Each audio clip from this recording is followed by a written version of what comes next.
अस्सलाम वालेकुम वरहमतुल्लाहि वबरकातुहू। आज जुम्मतुल मुबारक का दिन है। मैं आपको आज लाइव जो है वो मस्जिद नबवी से खुतबा सुनवाऊँगा। तो आपसे रिक्वेस्ट है कि मेरे चैनल को लाइक और सब्सक्राइब कर दीजिएगा। अभी कुछ देर में जो है वो खुतबा जो है वो शुरू हो जाएगा।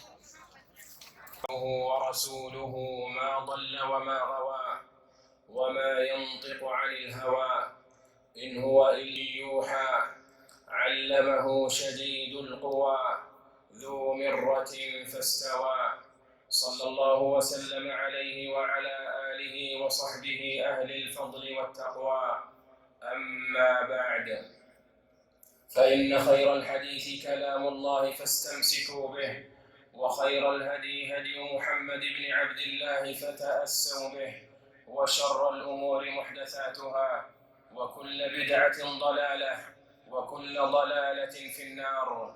أيها الناس اتقوا الله فيما أمر وانتهوا عما نهى عنه وزجر وحاسبوا أنفسكم اليوم قبل أن تحاسبوا غدا فمن يعمل مثقال ذرة خيرا يره ومن يعمل مثقال ذرة شرا يره. ثم اعلموا أن الدنيا دار ابتلاء وامتحان واختبار والآخرة هي دار الجزاء والحساب والقرار. كل نفس ذائقة الموت وإنما توفون أجوركم يوم القيامة فمن زحزح عن النار وأدخل الجنة فقد فاز وما الحياة الدنيا إلا متاع الغرور. عباد الله، اتقوا الله في حقوق الناس فإن التفريط فيها من أعظم المصائب.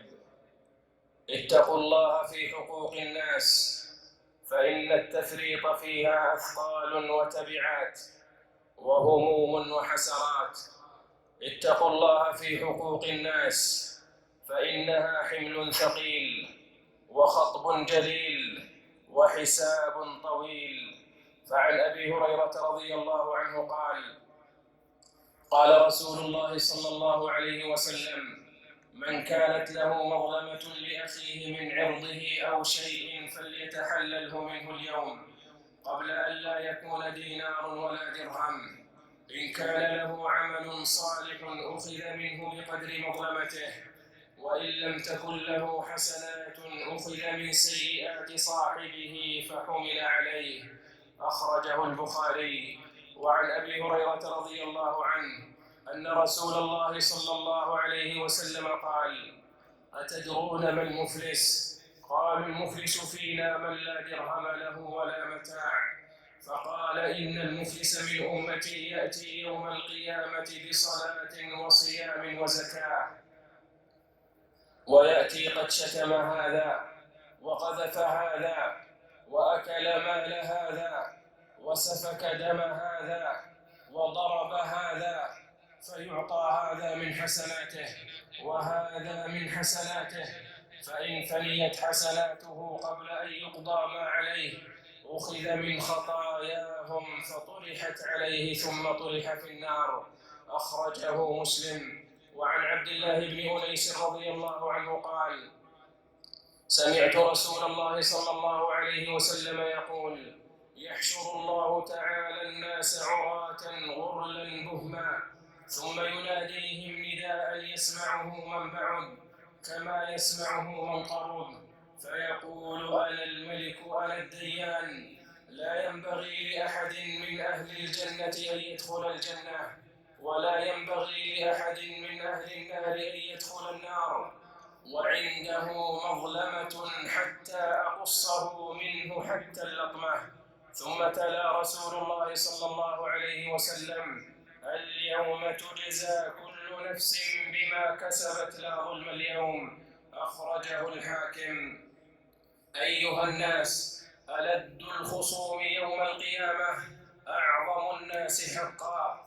فيا ليت شعري كيف حال من كان خصمه بين يدي الله، من أقرب الناس إليه وأولى الناس به، يوم يفر المرء من أخيه وأمه وأبيه وصاحبته وبنيه، لكل امرئ منهم يومئذ شأن يغنيه. فالله الله في حقوق الناس، الله في حقوق الغرباء الذين قد لا تجد فرصة للقائهم، وحقهم مرهون بعفوهم ورد مظالمهم.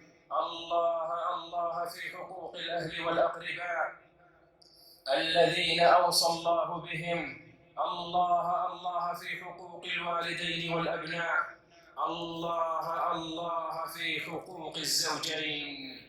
عباد الله، إن الله تعالى قد جعل أساس العلاقة الزوجية الرفق والمودة والرحمة، فقال: ومن آياته أن خلق لكم من أنفسكم أزواجا لتسكنوا إليها وجعل بينكم مودة ورحمة، وأمر بحسن العشرة وتقدير العلاقة الزوجية فقال: وعاشروهن بالمعروف، وقال: ولهن مثل الذي عليهن بالمعروف، وقال: ولا تنسوا الفضل بينكم.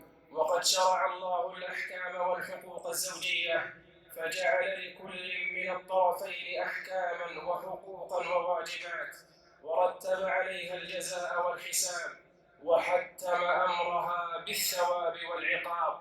وليست هذه الحقوق مجرد أخلاق ذوقية وآداب اجتماعية وأحكام قانونية، بل هي أحكام ربانية وآيات قرآنية وسنة نبوية يتعبد الله بالالتزام بها كما يعصى بمخالفتها، وهي ميدان اختبار وامتحان.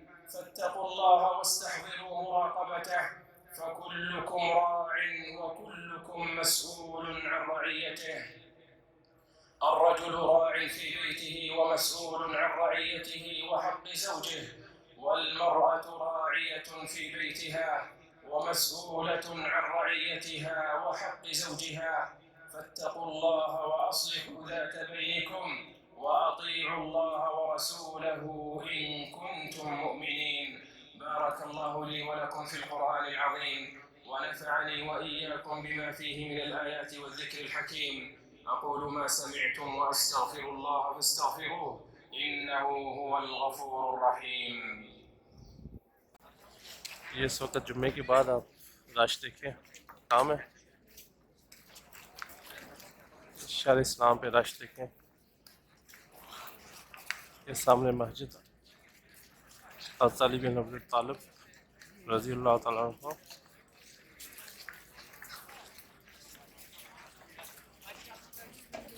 नमाज के बाद लोग अपने होटलों की तरफ जा रहे हैं।